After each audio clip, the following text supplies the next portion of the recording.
എങ്ങനെയാണ് അത് സൃഷ്ടിക്കപ്പെട്ടത്, എങ്ങനെയാണ് ഒട്ടകം സൃഷ്ടിക്കപ്പെട്ടത്? ഈ മരുഭൂമിയിൽ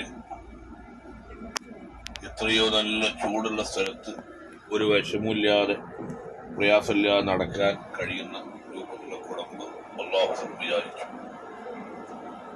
മാത്രമല്ല, മരുഭൂമിയിലൂടെ യാത്ര ചെയ്യുമ്പോൾ എത്രയോ ദിവസങ്ങൾക്കുള്ള വെള്ളം അത് കുടിച്ച് മുൻകൂട്ടി ടാങ്കിൽ ശേഖരിക്കുകയാണ്. അത് ഏത് ടാങ്കിൽ? അതിന്റെ വയറ്റിൽ. ഇങ്ങനെ പല അത്ഭുതങ്ങളുമുള്ള ഒരു വാഹനമാണ്. മാത്രമല്ല, ഹബീബായ നബി സല്ലല്ലാഹു അലൈഹി വസല്ലം തങ്ങൾ വാഹനമായി ഉപയോഗിച്ചിരുന്ന അളുബാ എന്ന് പറയുന്ന ഒട്ടകം തന്നെ ഹബീബായ നബി സല്ലല്ലാഹു അലൈഹി വസല്ലം തങ്ങൾക്ക് ഉണ്ടായിരുന്നു എന്ന ഹദീസിൽ കാണാം.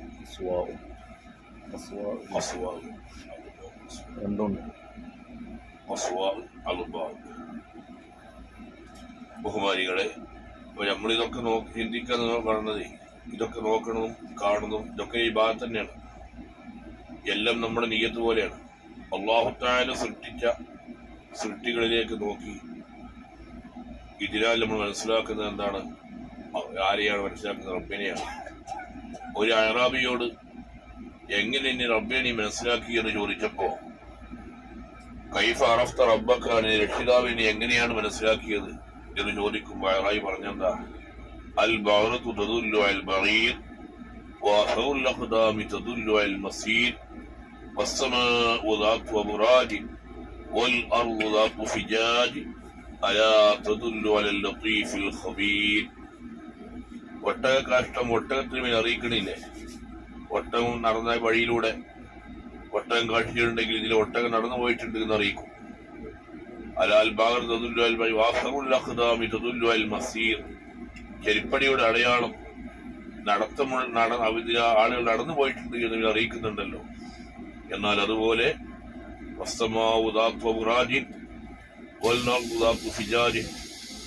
ബുർജുകളുടേതായ ആകാശങ്ങളും വഴികളുடைய ഭൂമിയുമൊക്കെ അലാ തദുല്ലു അൽ ലത്തീഫുൽ ഖബീർ, എല്ലാം അറിയുന്ന ലത്തീഫായ റബ്ബിന്റെ മേൽ അറിയിക്കുന്നില്ലേ എന്ന് അഅറാബി ചോദിച്ചതായി.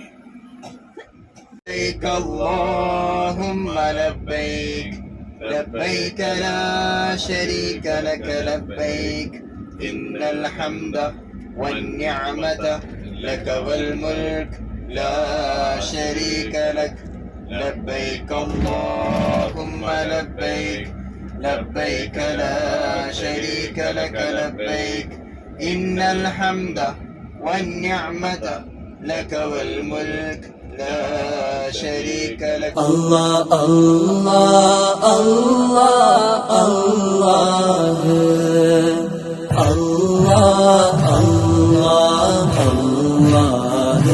الله الله الله طلبنا بابا مولانا كريما ليس إنسانا طلبنا بابا مولانا كريما ليس ينسانا